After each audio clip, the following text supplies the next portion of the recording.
But it's different.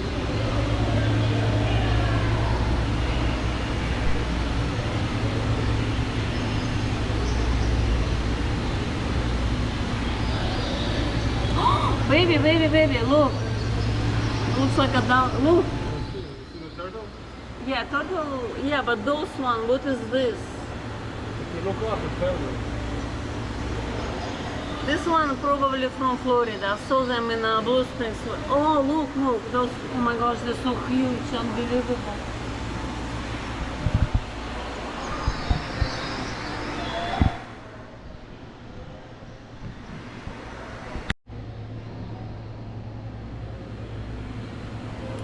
Baby, look.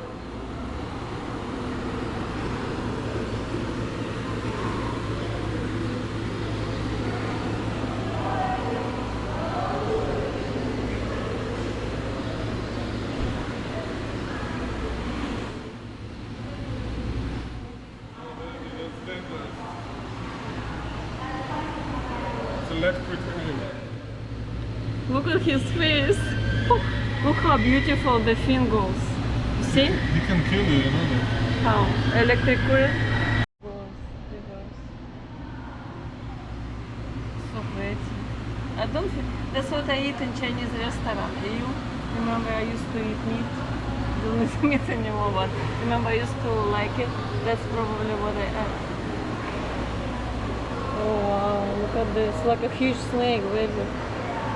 You think it can kill it? Go reverse. It's going up and then you see it's not changing. No, it's going up completely probably. It's hiding it.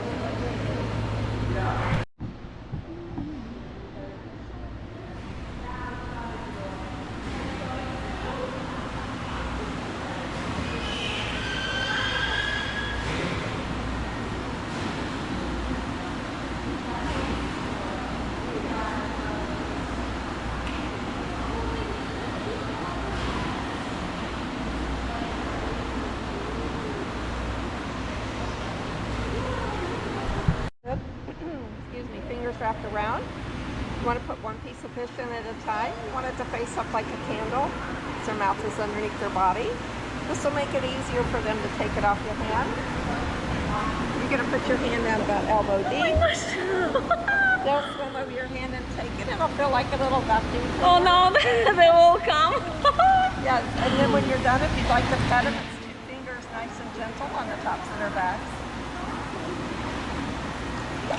Oh.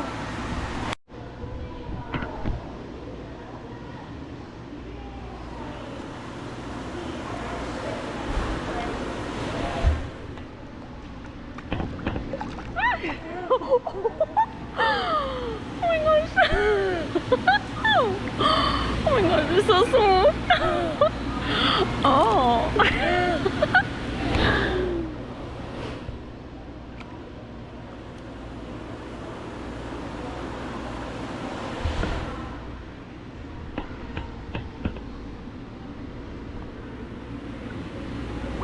Okay, come on, come on. No, this one. I'm sorry. Another one added.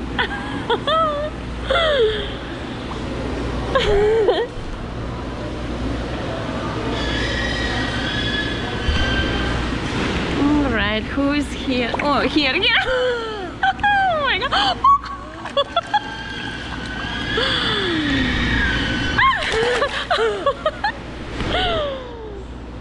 Oh my gosh, that's fun.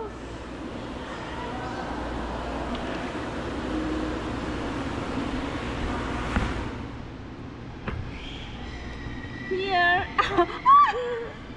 Oh, you're so cool. Oh. It's so smooth, so pretty. Oh, so beautiful. So pretty.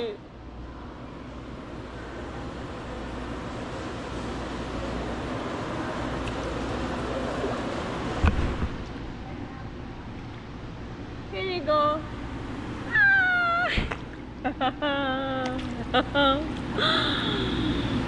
Oh, so cute. So cute.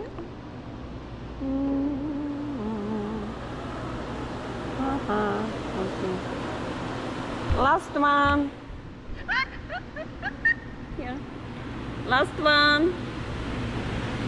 Who is here? Ah, you. Oh, oh. Show me your belly. I wanna see your belly.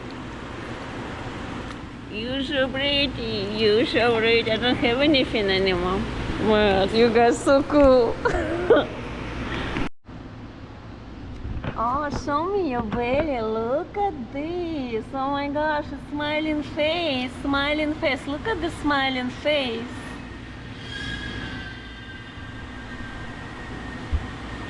Let me ask you to come here. You're like flying. Look at that. Come here, come here. Yay, come here. Show me your smiling face. I want to see your smiling face. Oh, wow, look at this. Look at this. Oh my gosh. Oh, wow. It's so much fun. Oh, look, look, look, look. The face.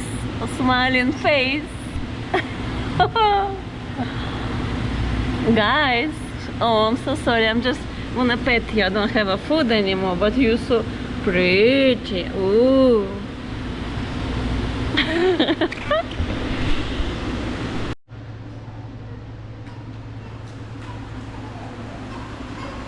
Oh, they have a shark here too. What? It's a shark, I think. Those a bit tiny one. Looks like a shark over here.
Can I touch?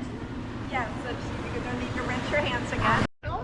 We're going to touch the sea stars just in the curve of their arms. We do ask to please not touch the end of their arms. That's where their eyes are at. She has eyes at the end of the... You kidding me? No. Oh my gosh! I didn't know this. So I can touch everywhere. Yep, so just right in the curve of their arms. Oh, can I touch on top? You No? don't want to touch on the top because that's where they exchange Oh, that's oxygen a- from. so And it's also a one of the areas where they release waste material from. Oh, so it's like a bat and a mouse at the same time? Yes. Yes. Oh, but it's the so mouth is up- sharpy. Oh, I didn't know that. The mouth is actually right underneath the ear. So this is the mouse? Yes. Over here is eyes? Unbelievable. yes. Look, look, I see some whiskers, yes. Yes. And these are called tubercles.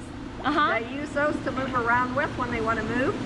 They'll pull seawater through them and swell them up so that they look like this. The rest of the time when they're resting, they're just flat against their body. Oh my gosh, awesome. So this is the mouse Uh-huh. and this is the bat. Yes, but it's also where they exchange oxygen from too because they don't Oh, have really? blood. Yeah, they don't have blood like we do, so they have to bring seawater in through their body to Oh my gosh, it's moving but so super slow. Yes. They're very, very slow.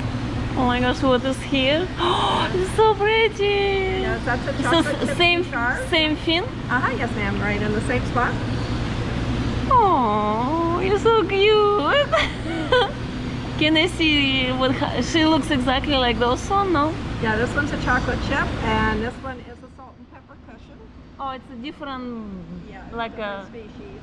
Can I see what she has at the bottom? No? Can you flip it? Please. Oh, so many. What is it, like sockers? Yep, those are those little tubules I was telling you about when they want to move. They swell them up with the seawater. So they can move it. Also, they have little suctions on them so they can also hold onto the surface. And Hello. if they got a hold of a piece of prey that they wanted to eat, they could hold onto the piece of prey with those little suction cups as well too. Oh, wow. What they're eating? They eat clams and shrimp. They also eat sponges and soft corals. How Some they just catch them with little fin like this? Yes. And how they're soaking out the juice? Yeah. Or what well, they do? what they do is they actually push their stomach out through their mouth, and then they digest the whatever it is that they're eating, and then they pull their stomach back in through their mouth. Are you serious? Unbelievable. Can I touch here? No? Yeah. It so like a little bit rough, like a rock. It feels like a rock. What is it? A little. That is a little hermit crab. This is the hermit. This one? Yep, we have This one a hermit crabs this crab? little all the way up to this big. Whoops. Oh, it fell. Oh no. Yeah, that's What happened to it if you pull it out of the water? It's gonna die? yes, they have to stay in the water to breathe. So that's why we make sure they stay underneath the water. And we tell people if you see one, please don't take it out of the water, because depending on the species, it could take just a few seconds to maybe about less than 5 minutes. Because I saw people do remove them from the ocean, they Yeah. play, they make videos. Yeah. That's the reason why they basically they're killing them. Yeah, and they don't. That's just because they don't know. This is very sad. I did it long time ago too. Yeah. And after that We I all learned. have, yeah. So basically I kill one very pretty. But this one has like a 5. I believe the one I saw it has a 6 or 7. Yeah, there are some that have 6. Like some super that have- long, some like that have 9 legs. That Yeah. it just depends on the species. yeah, oh my gosh, this is so pretty. So it's the same thing with those ones. Yes. And you want to Oh. see something fun on this sea Yes, star? what she has. Okay. Definitely wanna see. So what shape do you see in front of my finger? I don't know. Hearts. A heart. Yeah. So Oh we my named gosh. this one Heart. Oh my gosh. So it's the same like this one? No, It it's is. different. Nope, they're both red knob sea stars. That's a red knob as well. They Why just they're so come- different? They all come in different colors and patterns. Oh wow, this was, look, this one has heart, but this one has triangles. Like a Yeah. pizza. Yes, yes. Pizza pie.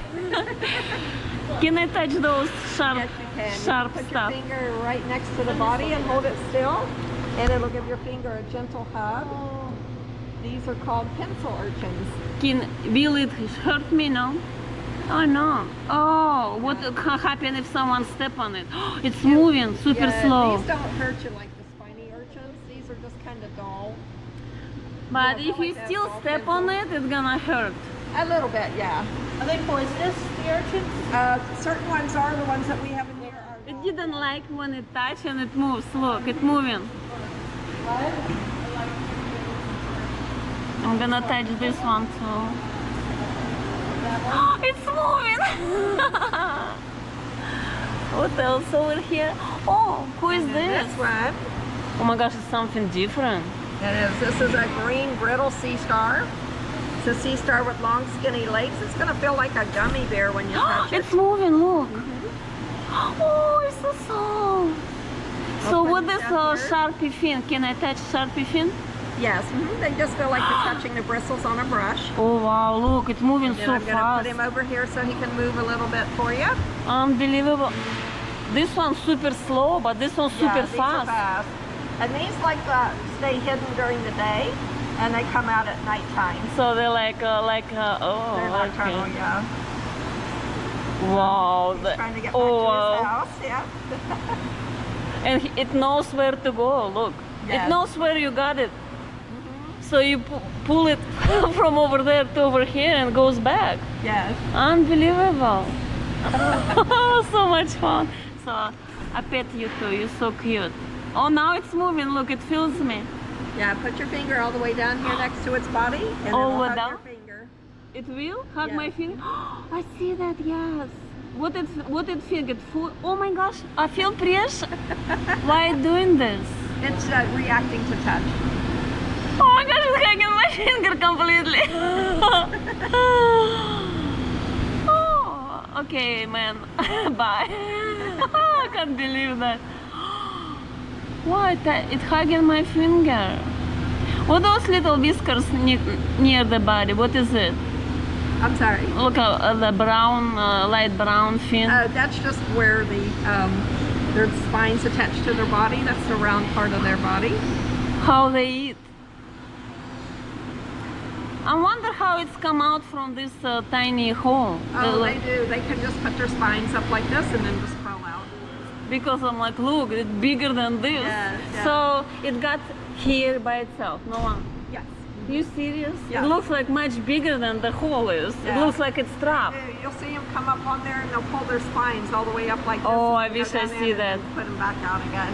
Who is this little guy? That's just an extra shell. Ah, okay. We have extra shells up here so when our hermit crabs need a new home, they can move into a new home. I saw lots of hermit crabs when I hike in Merritt Island. Oh, okay. It was February and it was like, oh my gosh, the beach was covered by them. Covered in them, yeah. Oh my gosh, that was a show. Like, Yes. And they're fun to watch too. huh? They're fun to watch, yes. Like a male sitting on the back of the female. Uh-huh. Is anything interesting on there now? This is our biggest hermit crab here. Are they gonna grow? How long it takes to grow for them? A long time. I saw them in a while too. New Smyrna Beach has lots of them. Oh, look that. So, this one I recognize. It has a pizza. Yes. Pizza on yes. top. Pizza pie on top. Then that's So- our biggest chocolate chip sea star. Where they are come from? Like they're not This locals. one comes from, no, these aren't local. This one comes from around the Philippines. Oh. And they're, And salt this- peppers come from around South Africa. So And the, then these guys, the red knobs, they come from, they range from the Maldives down to Indonesia, to Africa, and there's also a small group of them in Coral Bay, Australia. what kind of system? Oh, look at And this is a Panemic sea star, what is it? a Panemic. And that From one comes, Panama? Panemic. It Panemic. comes from over in the Pacific Ocean. Oh look, you have a cool shrimp stuff. And that green one that you touched, That's what we you can touched. see there's a bunch more of them up underneath it here. Oh look! Oh my gosh, you have tons of them here. Yeah. So where they from? They come from the Indo-Pacific. Do you have any from New Smyrna?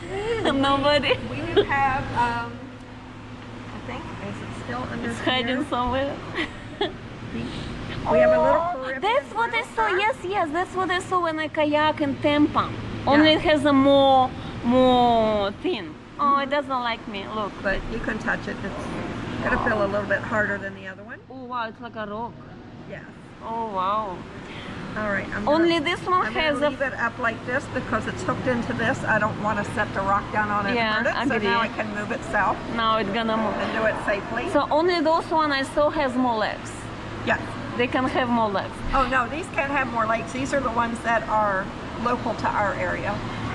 When Yeah, but the when ones with more lakes are generally over in the Gulf of Mexico. yeah, that's where I've been. I've been Yes. in Tampa 1 year Yes. ago, and I found it twice smaller, but it has like, I believe it was 7. Yeah, I yeah. hope 6 or 7 for Yes. sure. There's been And they're like accounts of brownish. ones with 6 and 9 lakes over So there. I'm not mistaken because now I'm afraid to say 7. So Yeah, yeah. so I'm right.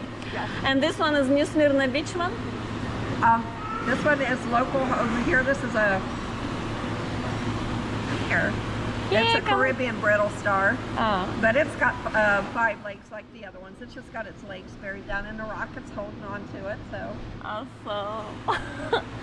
And oh, look at this cute these are guys. little skunk shrimp. They help go around and keep the top of the tank clean. Oh, that's why you have them. If you Here. hold your finger real still, they might come see you.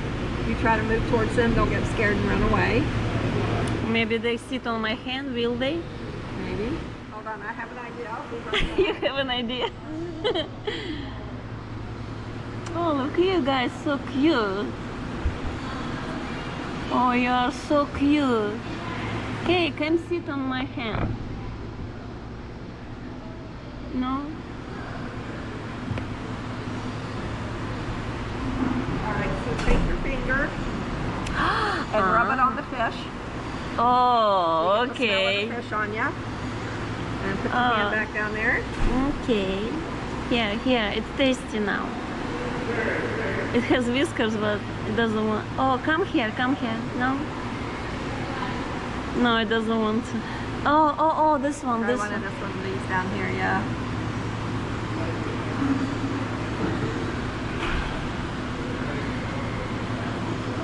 Oh, it's coming. Look, it's coming. Come, sit on my hand. Please. No. Gonna go down a little. Because it's afraid of me, that's why. Hey, come sit on my hand. Oh, another one coming. Look, it's gonna sit on my hand. It's not gonna bite, no? Wow, they're so red, bright. It's just going to kind of tickle. So this is not a food shrimp, no? No. They So- only get to be about 2.5 inches long. That's as big as they Because get. I never saw in a store. Oh my gosh, it's touching me. I feel it. It's exploding because it smells good, but it's Oh, just, yes. Yeah, these are just little cleaner shrimp. They keep the algae and all Yeah. the detriment and stuff down to it. And where they're from? These are from the Indian. Listen, it get out of the tank. Did you see it? Yeah. So they can be on air too. No, they'll stay in the water. They know where the water line is, so they'll just come right up to it and then go down. There you go. Oh It's right look! to Oh my God, both of them come. Oh look, see? Is it the whiskers out of the water now? you. Yep, no, he's still in the water. So they cannot be out of the water. They're gonna die too. Yeah, no, they won't come out. Even if they get on your arm and you start to take your hand out, they know where the water level is and they'll just. And drop they're right like on a your arm. salt water or fresh water? They are salt water. Oh my gosh, it's so cute. And then this one here is a female, and we know that because How do you know? see the green in the tummy? Oh, That's eggs in there. so she's gonna have babies soon, I Yeah. guess. Okay. Oh my gosh, so many interesting things over here. And then these we're just going to look Oh, at. it says do not touch. Yeah. This is one of our coolest sea stars. I'm going to bring him over there. Oh, even look, though he's look. resting Oh my over gosh. there. Where is it from? Look, it's like Yeah. it's fake. Look like This a is toy. It does. It's a granulated sea star. It's also known as a Unbelievable. doughboy. And it ranges from the Red Sea that can be found around Fiji and Papua New Guinea and also in the Great Barrier Reef. Can I also pet it? No, we can't touch these yet. Okay, I'm sorry. Yeah, that's okay. Look, it looks absolutely fake. Yeah. Like somebody make a plush toy. I know. It looks like somebody took dough and turned it into a Or sea maybe star. this, or maybe like a fabric stuff. Yes. Oh my gosh, that's a. So that So, one's resting over here. There's another one that's resting. in oh, here so you somewhere. put Oh, them it's in there. here for if they tired to be over there. Yeah, because when they're getting tired, they'll go up and find like this one. Uh-huh. Which is this one's telling us that it's tired, so I'm Oh, gonna take it over there. I saw something, but I saw a mistake, and now I see it's hiding already. Yep. So it tells you to please give me break. Yep. He's wanting to take a break there. All right. And so I saw something, but now, so I definitely did, but I was Yeah, confused. yeah, absolutely. Thank you. That was awesome.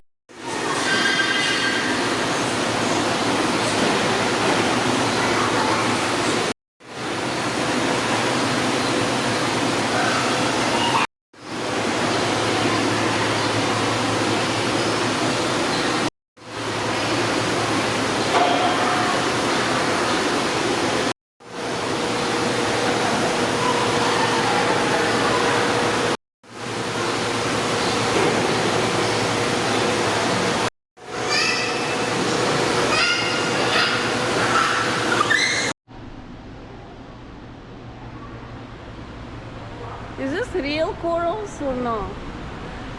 I wonder if it's real. Unbelievable, so beautiful. Oh, it's a shark cage, baby. Shark is that when people dive, they dive in the cage.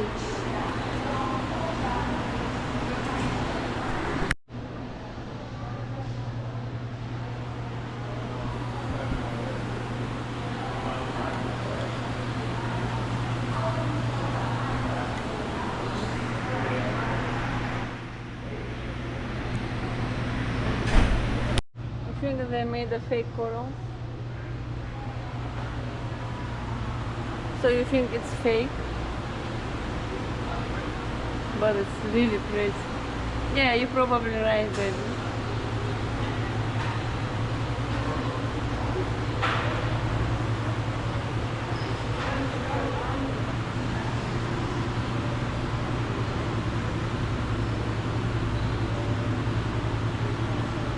This fish is huge. You people eat this fish or no?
Just stuck in the ground, see?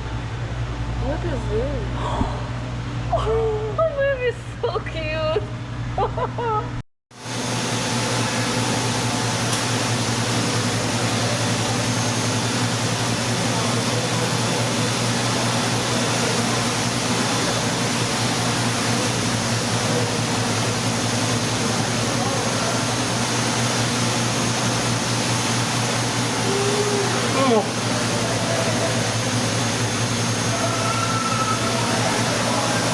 Those one.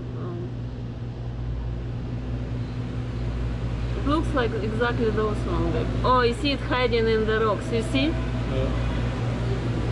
So maybe it's exactly those one over there. It's only head now sticking up. Baby, it's not a snake. It looks like a fish to me. You think it's a, no? It's not a snake. It's a fish. Called duster worm. But it looks like a fish to me. What it says, duster worm. Looks like a snake in the ground or something. What is this? Cucumbers. Cucumber? It says it's over there, cucumbers. Unbelievable. That's so cute. They're so long. One is already come out. You see it? Oops. This is the shrimps. When they scare, they go back. Look, look, look.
Those one was a white red. They, you know, they keep them here so they clean. They eat garbage on the bottom.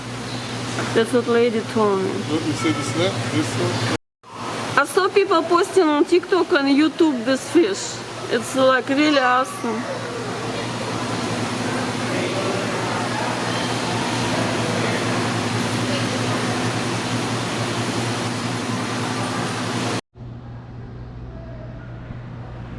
Baby, it has legs. Come here. I know, baby. It's called monster. Look, they have legs. Oh my gosh, look at this. You see the tiny, it's not a leg, it's a deformed fin. Become like a leg fin. Can There's you? one here. There's one here. Oh, Don't where? touch the- don't hit I the forgot, screen. yes. Oh my gosh, look at this. I just hope this. 20 minutes, good enough.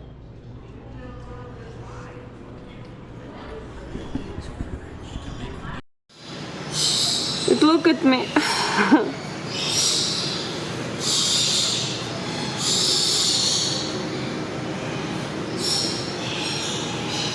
It's eating fish right now.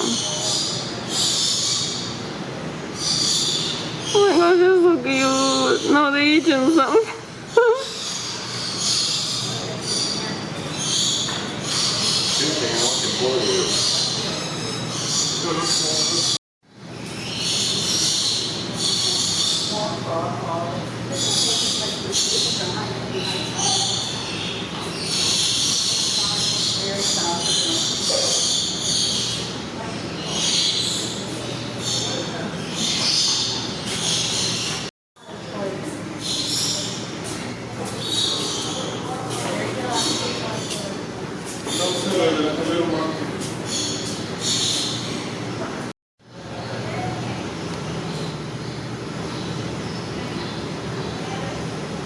Like a baby or something.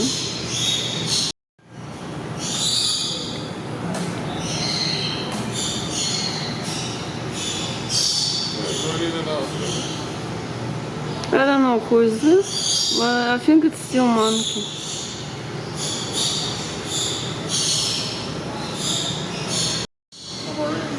Tamarin? The monkey?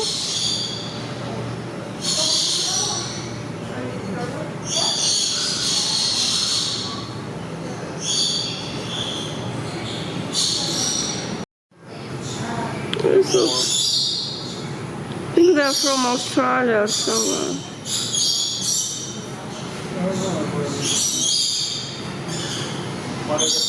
Вот такой сладенький, да что такой сладенький.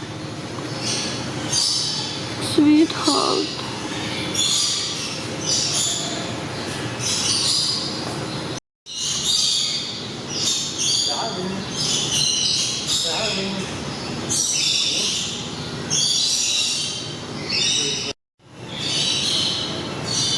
So cute. Oh my gosh, it's so fluffy.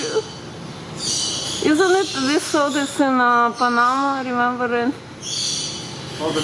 Panama tour?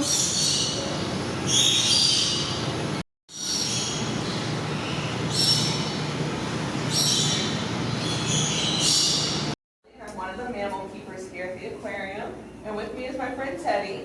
I couldn't really hear Shay inside, sorry. But just to let you know, he is going through training right now, so if at any point he shows discomfort or shows me any signs that he doesn't want to be in this show anymore, I will just calmly walk him out. And I'm going to walk around closer to everyone and just ask that you keep your hands to yourself, okay? Alright, so this is Teddy. Right now he is chewing down on his dinner, but he is a 6-month-old kinkajou from Central and South America in the rainforest. And eventually he'll look up so you can see his face instead of just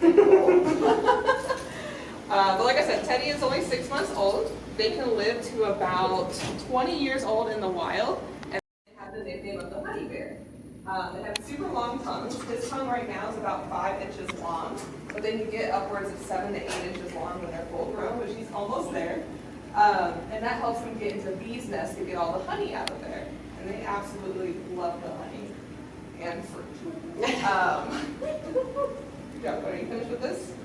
He also really loves grapes. He will eat vegetables here, as well as a biscuit that's made specifically for this type of animal. And he does have a prehensile tail. I don't know if you can see. You got him? If you can see him holding on to my neck. So he uses this like a fifth limb. He doesn't have one, but it makes it last longer. But he does have those super sharp claws to get up and down the trees and around the rainforest. And another cool adaptation he has is that his wrists and ankles can actually rotate 180 degrees. So if he's climbing down a tree and to go check out something on the rainforest floor and he sees something that kind of spooks him or maybe he wasn't anticipating seeing, he can actually just run back up the tree backwards without having to take his eyes off whatever's on the ground down there. Good job, Ben. There you go. So Teddy here is nocturnal, so he is going to be most active overnight when all of us are asleep. So if you haven't been over to our rainforest yet, or if you have, you'll notice that half of it is very dark, and that is all of our nocturnal animals. So when you go over there, you just kind of want to hang out for a minute, let your eyes adjust so you can really see, and you'll see some of Teddy's family, as well as our other nocturnal. Off a little. So they're on a reverse cycle, is what we call it here. So when we leave at night, we actually turn all the lights on and bright on that side of the rainforest. Yeah, so they'll all go to bed, which is super cool, so we can observe them during the day and keep them, just keep an eye on them. Baby, it's got to get so tight. Yeah, pretty much. And going off of that, these guys, even though they're super cute, they don't make great pets. Speaking of babies, he actually has the same intelligence as about a 3-year-old. Wow. So these guys give us a little added challenge of keeping them in human care. And they have a cool enrichment schedule that we get to follow. He sees me, heavily. Yeah. So they have a fun enrichment schedule that they get to follow. So every day they're going to get something different, or even multiple times throughout the day they'll get something different. Here in human care as best as possible. So was he born here? He was not born here. He did come from another zoo, but it's on family. So when you go into the rainforest, you'll actually be able to see his family in there. There's about 4 of them. There's 4 of them in there. I was going to say, we're a breeding zoo in Cincinnati, so that was, that's I didn't know, like, Oh, okay. where he came from or anything.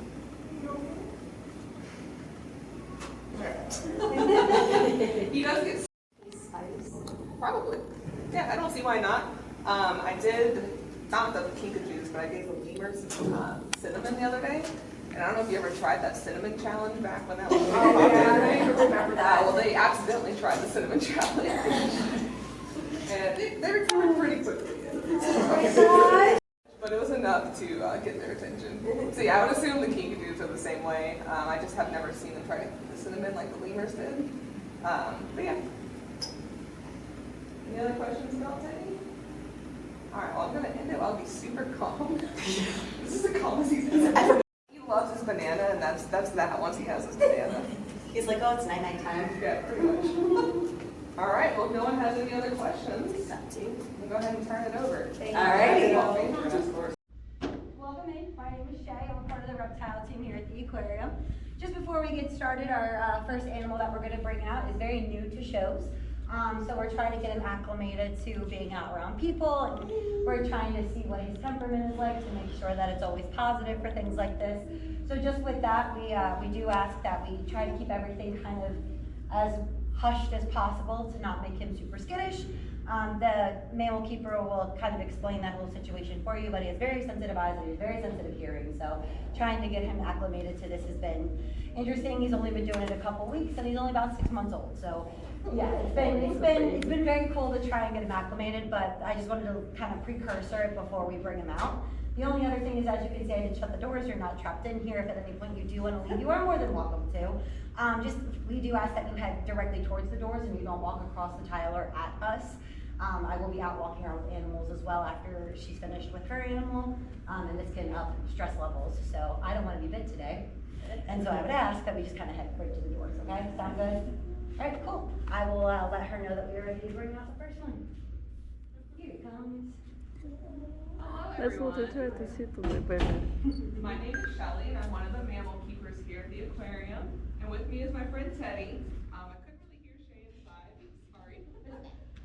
But just to let you know, he is going through training right now. So if at any point he shows discomfort, shows me any signs that he doesn't want to be in this show anymore, I will just calmly walk him out.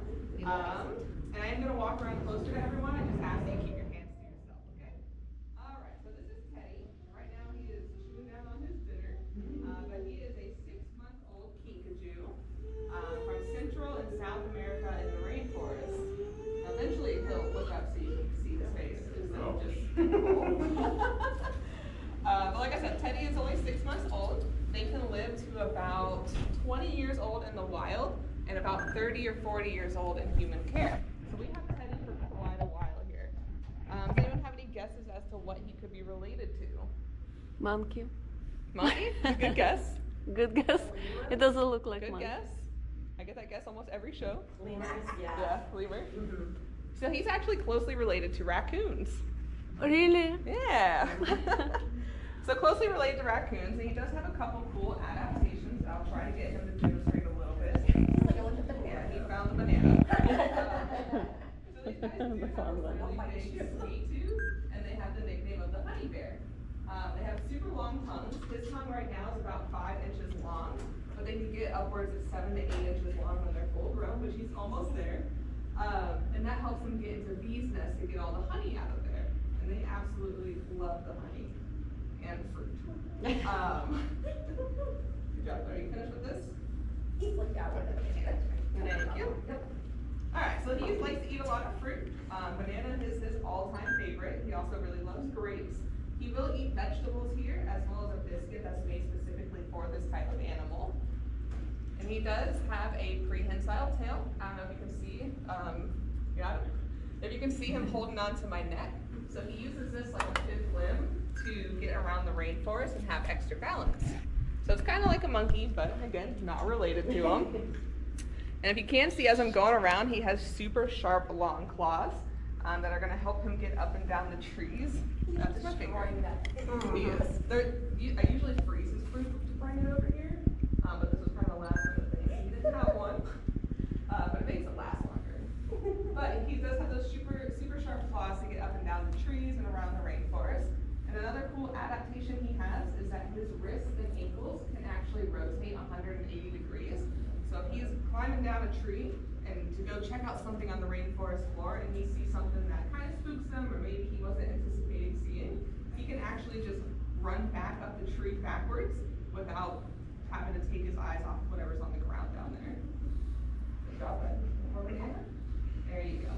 So Teddy here is nocturnal, so he is going to be most active overnight when all of us are asleep. So if you haven't been over to our rainforest yet, or if you have, you'll notice that half of it is very dark, and that is all of our nocturnal animals. So when you go over there, you just kind of want to hang out for a minute, let your eyes adjust so you can really see, and you'll see some of Teddy's family, as well as our other nocturnal animals that are over there. So do they have their days and nights like right, or are they off a little? So they're on a reverse cycle, is what we call it here. So when we leave at night, we actually turn all the lights on and bright on that side of the rainforest. Yeah, so they'll all go to bed, which is super cool, so we can observe them during the day and keep them, just It's keep a an eye little on them. baby, it's gotta get the time. Yeah, pretty much. And going off of that, these guys, even though they're super cute, they don't make great pets. Speaking of babies, he actually has the same intelligence as about a 3-year-old. Wow. So these guys give us a little added challenge of keeping them in human care.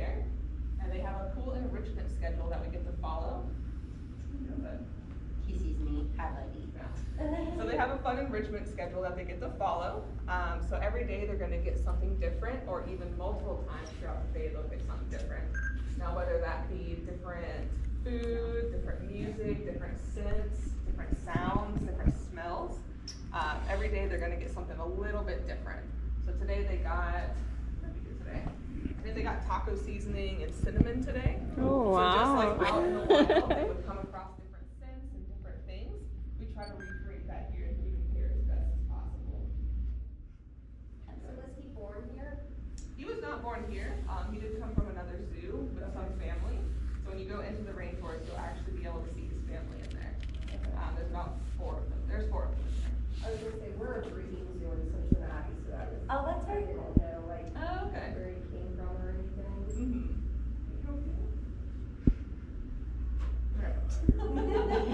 He does get super sleepy after Oh my he gosh, eats he's so cute. Which is why we saved it for the last show. If you listen really quietly, I'll walk around, you can actually hear him with his hiccups. He would have it.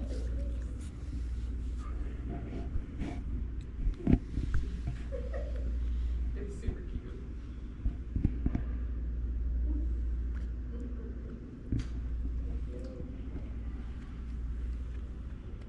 Oh my gosh, hiccups. Super cute. Does anyone have any questions about that? His hiccups.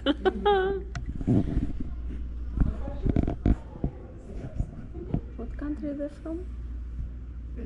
What country they're from? I'm sorry? Country.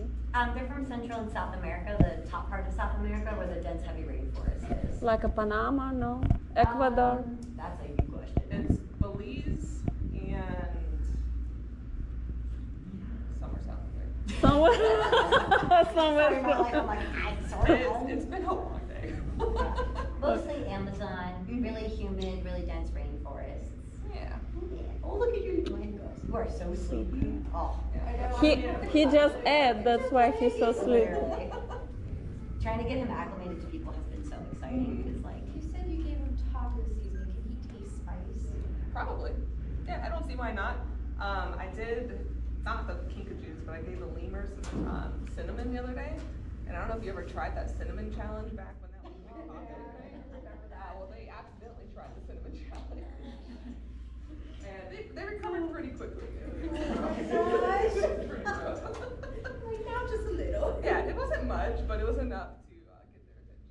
So yeah, I would assume the kinkajous are the same way. I just have never seen them try the cinnamon like the lemurs did. But yeah. Any other questions about Teddy? Alright, well I'm gonna end it. I'll be super calm. This is the calmest he's ever been in the show. he looks like you know what he looks like? Can I touch Looks him? like Can I? No. Unfortunately not. She will have an animal at the end of the show, Shay will, that you can touch. Just unfortunately It not just- the mammals. I know, he just Especially right now. Like, He this is not- looks like a little milk drunk baby. Like he looks ready to pass out. Yeah, like he loves his banana, and that's that once he has his banana. He's like, oh, it's night time. Yeah, pretty much. All right, well, if no one has any other questions, Take that too. we'll go ahead and turn it over. All right. I'll pay for it, of course, I'm gonna be here for a second. Oh yeah, you're fine. I got you. I was gonna say if you want to try, I probably don't want to try it. And like I said, she's found out in the African plains. So she's found in those really tall grasses, the short shrubbery, that's where she likes to hide. She'll actually hide out there all day long. So she is actually going to be most active during dawn and dusk, and she tries to hide in the shade out of the sunlight during those hot African days. Now, African ball pythons are actually going to be one of the smallest species of python, so I'm going to see if she'll let me stretch her out here. She will. So this is about as full grown as they get. So they only get to be about 3.5 feet in length, and most of your females are going to be slightly longer than the males. Yeah, so she's going to be about full grown, so she'll never get much longer, but she will get thicker. Fun fact, African ball pythons are short and stubby, so she will continue to gain weight and grow width-wise, just not length-wise. So we are very picky about how often we I was feed her. gonna say, what do you, like, what size rats? So she now eats, she can eat large rats. We try to keep her at medium ones because the rats are going to be your more fatty substance. So we do keep her at medium rats. She does get fed once every 7 to 10 days. We make sure that she has a bowel movement before we feed her again. And then she usually sheds about, shed time. yes, I was going to say, yeah, and then she'll shed about once a month, anywhere from 15 to 20 years out in the wild, and she can live up to 35 years in human care. They live an awfully long time. They get their name because they do tend to stay balled up. As you can see, she's trying to go to my armpit. It's the warmest part of my body, and she likes to be really warm. So they'll actually get curled up, nice and tightly coiled, and actually sit their head in the center of their body. Not only does this protect them from predators, because that's the way that they can keep their body super tight so they don't get eaten, but it's the only way she can really sense her environment around her. So fun fact, ball python, specifically the African ball python, has terrible eyesight. She only has one cone in her eye, and to give you some reference, really coiled up really tight, and they keep that face pointing out so that she can sense the world around her. She uses her tongue to do that. So like most of your species of reptiles and most of your species of animals across the board, she has what's known as a Jacobson's organ. It's going to be a tiny little hole in the roof of her mouth that actually helps her to pick all of the scent particles. She will stay coiled up and she'll wait for her prey item to come by, and then she'll lunge out, and she's a constrictor, so she'll use her whole body to help her get that food item down. Now snakes can eat something that is 1/3 the length of their body or 3.5 times the size of their head. They do this with a super incredible adaptation. So snakes don't actually unhinge their jaw when they eat. This is a very common misconception. What they actually lack is a chin bone. So they have 2 free-floating jaw bones, anywhere from 5 to 15 eggs in a clutch. This happens about once a mating season. She will sit on those eggs and incubate them until they hatch. She will actually shake her body with muscle contractions to create warmth if it gets too cold to allow those eggs to incubate. Snake on the planet, okay? Largest species. We didn't know that when they were brought in here, so people walk on that reptile shows to be pets. Well, after they get to be 6, 7, 8 feet, and all of a sudden they're looking at your cat and dog sideways, and they're like, that looks like a snack. They were like, well, they're snakes. They'll be fine in the wild. Wrong. They reproduce every 44 days. And their babies, they're the ones that hatch at 2 feet. They're the ones that hatch they get too big. So once they get that 5, 6 foot length, your native birds aren't eating them anymore. Your alligators aren't predating on them. Your large cat species are not predating on them. We already have an issue with Florida bobcats down here. They're going extinct. There's only a handful left. And you know what? Reticulated pythons and Burmese pythons are eating their cubs. So we're having a huge issue with them. People don't understand that just because you can doesn't mean you should. So just because they can survive in the wild doesn't mean you should let them go. We're having the same issue with tegus. So we have black and white Argentine tegus that are in every single county in Florida. They live in places like your dense rainforest and in your backyard, up in your treetops.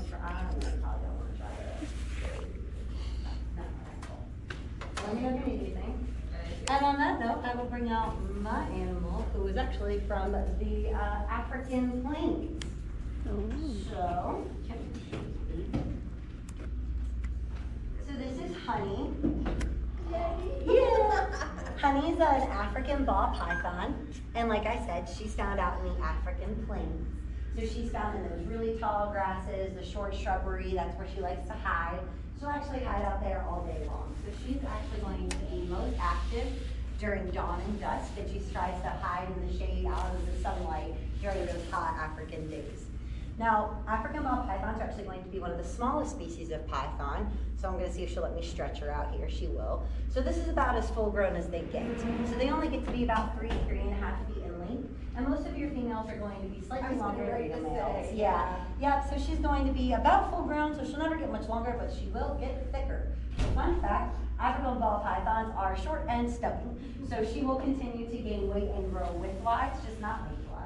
So we were very picky about how often we feed her. What size rats? So she now eats, she can eat large rats. We try to keep her at medium ones because the rats are going to be your more fatty substance. So we do keep her at medium rats. She does get fed once every 7 to 10 days. We make sure that she has a bowel movement before we feed her again. And then she usually sheds about, yes, I was going to say, yep, and then she'll shed about once a month, give or take. She did just go through a shed about 2 weeks ago, so she's good to go now. Yes, Miss Honey. And she's about 2 years old, so she'll live anywhere from 15 to 20 years out in the wild, and she can live up to 35 years in human care. They live an awfully long time. They get their name because they do tend to stay balled up. As you can see, she's trying to go to my armpit. It's the warmest part of my body, and she likes to be really warm. So they'll actually get curled up, nice and tightly coiled, and actually sit their head in the center of their body. Not only does this protect them from predators, because that's the way that they can keep their body super tight so they don't get eaten, but it's the only way she can really sense her environment around her. So fun fact, ball python, specifically the African ball python, has terrible eyesight. She only has one cone in her eye, and to give you some reference, us as humans, we have 3 cones. So she can only see in black and white. So she can see shadows, she can see in black and white, and because she doesn't have great depth perception, she doesn't know whether she's 200 feet in the air right now or 2 feet off the ground. So because of that, she's gonna be anchoring on to me in any way she can to keep herself stable. But this is why they stay really coiled up, really tight, and they keep that face pointing out so that she can sense the world around her. She uses her tongue to do that. So like most of your species of reptiles, and most of your species of animals across the board, she has what's known as a Jacobson's organ. It's going to be a tiny little hole in the roof of her mouth that actually helps her to pick all of the scent particles she picks up on her tongue. So she'll stick her tongue out constantly, gather all those scent particles in the air, and that Jacobson's organ lets her know whether or not you have a cat, dog, or hamster at home. She knows whether or not a den is empty so that she can go hide in it or lay her eggs in it, or it lets her know when there's a prey item nearby that she can predate on.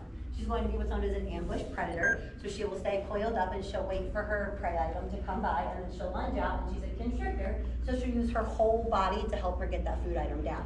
Now snakes can eat something that is 1/3 the length of their body, or 3.5 times the size of their head. They do this with a super incredible adaptation. So snakes don't actually unhinge their jaw when they eat. This is a very common misconception. What they actually lack is a chin bone. So they have 2 free-floating jaw bones that they can actually articulate individually of one another that allow them to spread their mouth wide to get around those prey items. And then they'll actually walk or step that food item down using their jaw and their throat muscles to then consume it. Now, depending on the size of the snake and depending on the size of the prey item, this can take anywhere from 15 minutes to 72 hours. Your larger species of python, like your reticulated python or your Burmese python that are eating things like white-tailed deer, boar, and larger mammals, it can take them up to 3 to 4 days to fully process that food, and it can take them up to 3 weeks to fully digest it. Whereas her food items, because they're so much smaller, it'll only take her about 15 minutes to get it down, and then within a week or about a week and a half, she'll completely have digested the bones and all. So their body does break down everything. They don't waste anything when it comes to their food sources. So when they're eating things that are live, they get all of their nutrients and all of their hydration from that. But because we feed frozen, it lacks some of that nutrients that she would get out in the wild. So she does have a water bowl that she will drink out of to help with that hydration process. And we keep her very misted down to make sure she's nice and soft in her enclosure. Hi. I know, I need you to look at them, not me, silly girl. It's fine. They do lay clutches of eggs, like I mentioned, so she can lay anywhere from 5 to 15 eggs in a clutch. This happens about once a mating season. She will sit on those eggs and incubate them until they hatch. She will actually shake her body with muscle contractions to create warmth if it gets too cold to allow those eggs to incubate. Once those eggs hatch, they're about 2 feet in length when they hatch. No, they're not. I'm sorry. No, they're not.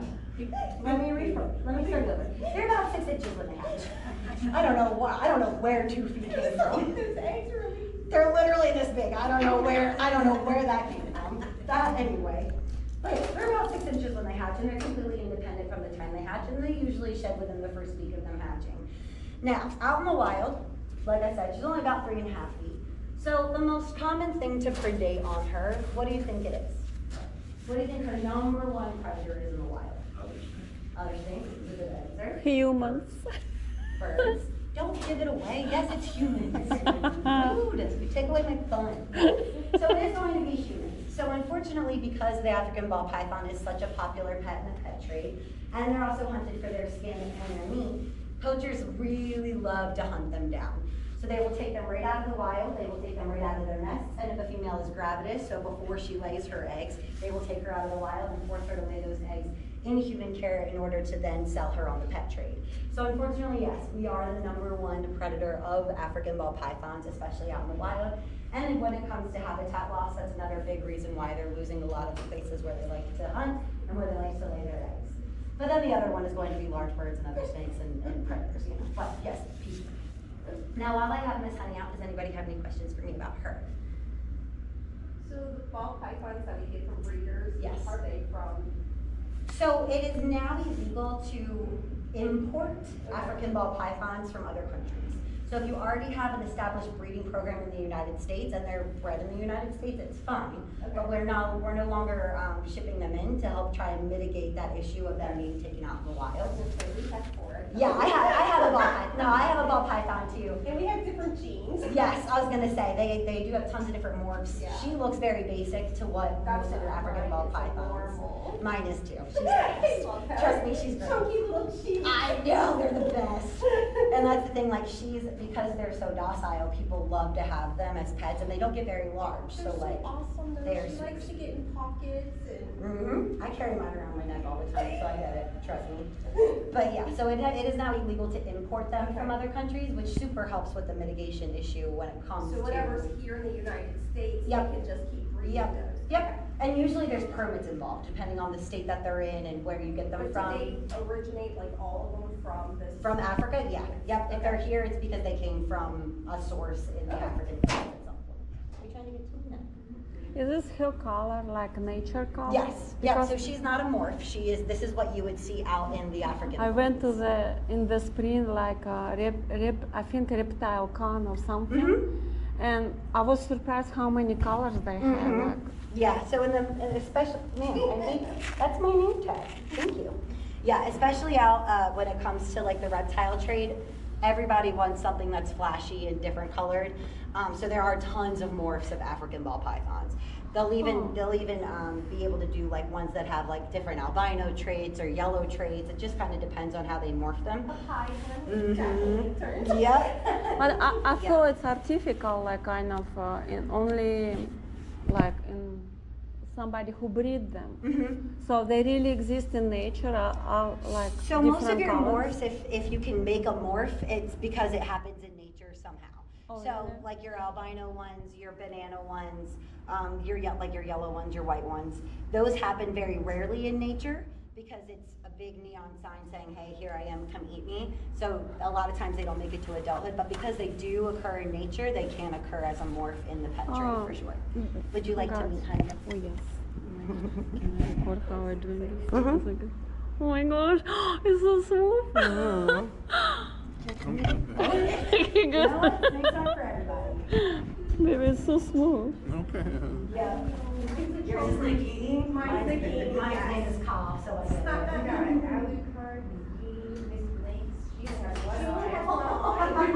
She lost an eye. Listen, we are very creative with our names too, so I get it. We have a Colorado river toad named River. We have a blue tongue skink named Bluey. She's cool, right? She's cool, right? Would you like to touch her? Yeah. Listen, I didn't sign up for cardio today, to be honest.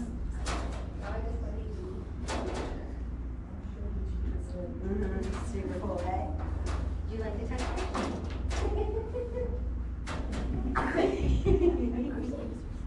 Are we sure we don't have any other questions for me about her? So you were talking about clutches. Do you guys Yes. actually breed them here? So we don't breed them.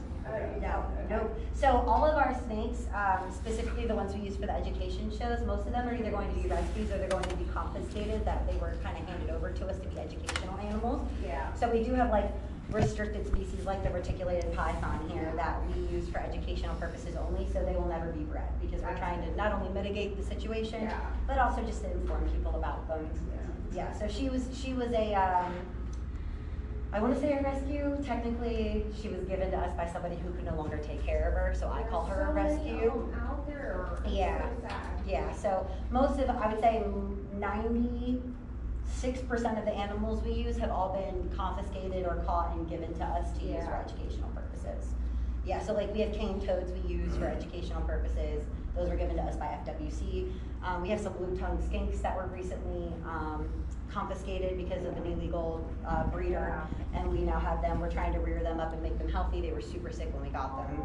Yeah, so we're constantly trying to make sure that the animals that we have get better care than what they It's need better from. than releasing them from the airplanes. Giving them to you guys. Do you want to hear my TED Talk? I have a whole TED Talk. Buckle up, we're going for a ride. So these Burmese pythons that are in the Everglades, right? So they're going to be one of the largest species of snake on the planet, okay? Largest species. We didn't know that when they were brought in here, so people bought them at reptile shows to be pets. Well, after they get to be 6, 7, 8 feet, and all of a sudden they're looking at your cat and dog sideways, and they're like, that looks like a snack. They were like, well, they're snakes. They'll be fine in the wild. Wrong. They reproduce every 44 days. And their babies, they're the ones that hatch at 2 feet. They're the ones that hatch at 2 feet. And they shed within the first week, and they can reproduce within the first year of their life. So, not only do they only take 44 days, but they get to be 20 to 25 feet in length, and they can reproduce after about a year on the planet. So, they are now eating things like native bird eggs, alligators, white-tailed deer, boar. So the problem that we're running into in the Everglades is that there's nothing that eats them because they get too big. So once they get that 5-6 foot in length, your native birds aren't eating them anymore, your alligators aren't predating on them, your large cat species are not predating on them. We already have an issue with Florida bobcats down here. They're going extinct. There's only a handful left. And you know what? Reticulated pythons and Burmese pythons are eating their cubs. So we're having a huge issue with them. People don't understand that just because you can doesn't mean you should. So just because they can survive in the wild doesn't mean you should let them go. We're having the same issue with tegus. So we have black and white Argentine tegus that are in every single county in Florida. They live in places like your dense rainforest and in your backyard, up in your treetops. And they're the same thing. They predate on just about everything. So they're eating native bird eggs, they're eating your rabbits, they're eating your native mammals, and they're upsetting ecosystems. So the good thing is that FWC put out an all points BOLO essentially, and they're like, hey, if you see them, take them, kill them, do whatever you need to, just get them out of the wild. The reticulated pythons, the Burmese pythons, yeah. Yeah. Well, the tegus too. The tegus, so they look like lizards. There's a picture of them right out here on the wall when you leave. They get to be about 4 feet. Like I said, they eat everything, and they are a species, they're similar to lizards. So they lay clutches of eggs, they have quite a long life expectancy, and they eat just about everything. They were brought in from someplace. They're from Argentina originally, they were brought in the pet trade. They are super, super cage aggressive. So if you have one as a pet, they're like super cute and green when you get them. After a year, they become those black and white, longer species, and they're hyper protective of their enclosures. So people are like, well, you're not any fun anymore, and they release them into the wild. So it was the same issue. Like, people were just like, oh, it'll survive here. Yeah, it will, doesn't mean it should. It's the same problem in Australia happened. Yes, There are yep. lots of animal gone. Yep, The the same native thing. to Australia. Yep, the cane toads came in and they started eating all the bird eggs. They're This is super very invasive in sad. Australia too. Yep. We have goldfish problems in Cincinnati. Goldfish Yeah, problem? because if you release them in lakes or something, They get- can, they're they can literally species get of like koi 3 fish. feet long. Yep. People don't know that about goldfish. Yeah. They get as big as the environment you put them in. And they will take over ponds. They take over everything. Anyway, thank you for coming to my talk. Does anybody have any questions for me about honey before I put her away? Thank you. Okay, I have one more for you. I'm sorry. I said, see ya, honey. Yeah, see you, honey. Toodles, honey. All right. Gentlemen, what is its name? Dilbert.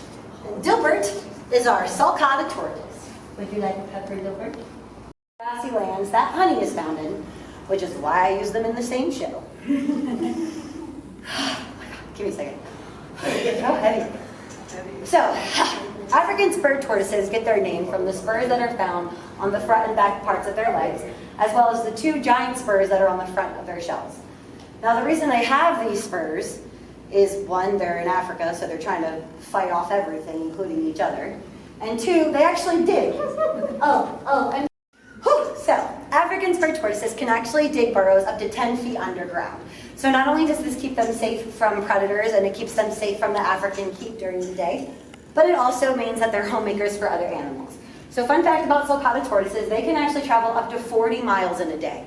So they will go from point A to point B, and at the end of that, they will dig a burrow, and then they'll only be at that burrow for about 12 hours, and then after that, they'll come back out and they'll continue on their way. So they're known as a keystone species for 2 reasons. 1, they're homemakers, and 2, they're what's known as seed spreaders.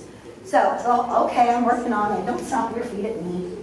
So, the whole time that they're walking this 40 miles, they will graze on the grasslands, the fallen seeds, the pollen, things like that. And as they walk, they poop. And that poop is enriched with all of the pollen and things that they ate. So they spread those seeds throughout the land.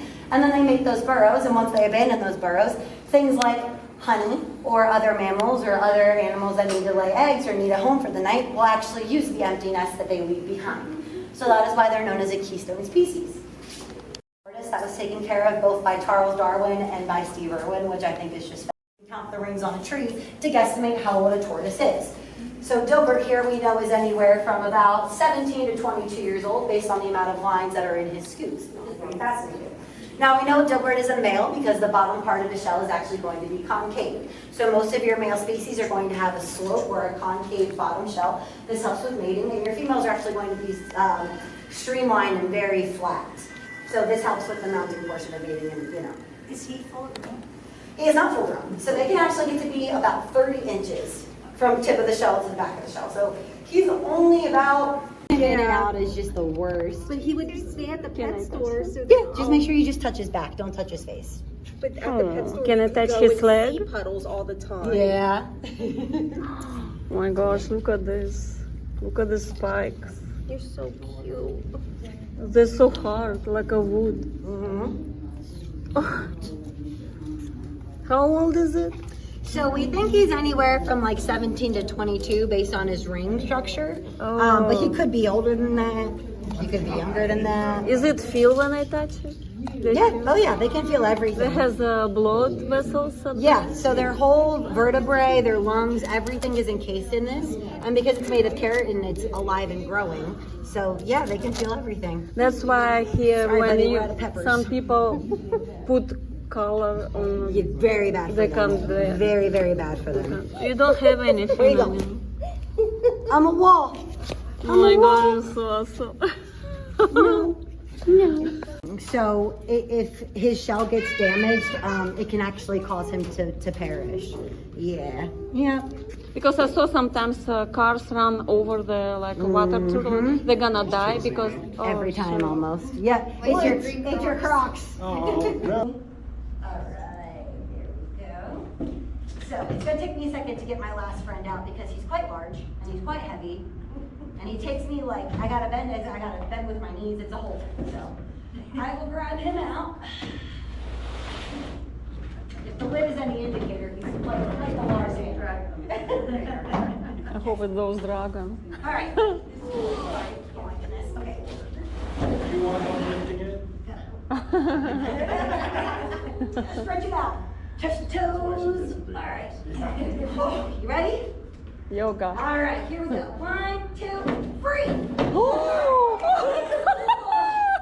my gosh. Why are you so heavy? All right. Well, this is Dilbert, ladies and gentlemen. What is his name? Dilbert. And Dilbert is our sulcata tortoise. Would you like the pepper, Dilbert? Get your pepper. Come on, baby. Come on. There he goes. Oh, he moves when he's hungry. So like I said, Dilbert is a sulcata tortoise or an African spurred tortoise. And he will be found in the same grassy lands that honey is found in, which is why I use them in the same show. Give me a second. So heavy. So, African spurred tortoises get their name from the spurs that are found on the front and back parts of their legs, as well as the 2 giant spurs that are on the front of their shells. Now, the reason they have these spurs is 1, they're in Africa, so they're trying to fight off everything, including each other. And 2, they actually dig. Oh, I'm sorry. You want another one? Super personal. There you go, buddy. I'm so winded, I'm so sorry. Whew. So, African spurred tortoises can actually dig burrows up to 10 feet underground. So not only does this keep them safe from predators and it keeps them safe from the African heat during the day, but it also means that they're homemakers for other animals. So fun fact about sulcata tortoises, they can actually travel up to 40 miles in a day. So they will go from point A to point B, and at the end of that, they will dig a burrow, and then they'll only be at that burrow for about 12 hours, and then after that, they'll come back out and they'll continue on their way. So they're known as a keystone species for 2 reasons. 1, they're homemakers, and 2, they're what's known as seed spreaders. So, okay, I'm working on it. Don't stomp your feet at me. So the whole time that they're walking this 40 miles, they will graze on the grasslands, the fallen seeds, the pollen, things like that. And as they walk, they poop. And that poop is enriched with all of the pollen and things that they ate. So they spread those seeds throughout the land. And then they make those burrows. And once they abandon those burrows, things like honey or other mammals or other animals that need to lay eggs or need a home for the night will actually use the empty nest that they leave behind. So that is why they're known as a keystone species. We're gonna poop now. You're gonna poop now too? Not yet. No, yeah. Go ahead, buddy. Please. There we go. Not yet, please. He's like, we'll move for food. So they do eat a wide variety of things, but they are mostly going to be herbivores. So they're going to eat all your plant life, all your hay, all your large grasses. They eat very little protein.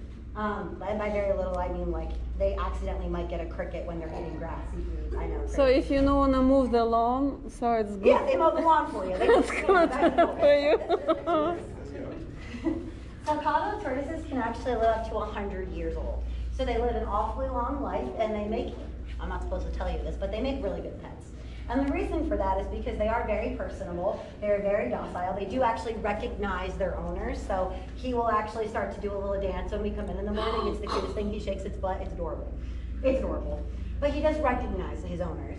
So it's really cool to have one of them because they are basically like ancient dinosaurs, like they live forever. They One of are. the biggest species, there's actually the Galapagos tortoise. Hi, buddy. Go ahead, go get your other pepper, go ahead. There's actually a Galapagos tortoise that was taken care of both by Charles Darwin and by Steve Irwin, which I think is just fascinating. So they do live an awfully long time. Now the cool thing about sulcata tortoises is going to be their scutes.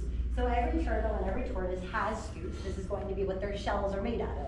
So each of these are individual and they actually grow individually of one another. So they don't shed like snakes or like lizards where they shed all their skin at once. Their shells are actually made of keratin, so they continually grow and they continually push out from the center part. So you can actually count the rings on a scute like you can count the rings on a tree to guesstimate how old a tortoise is. So Dilbert here we know is anywhere from about 17 to 22 years old based on the amount of lines that are in his scutes, which is pretty fascinating.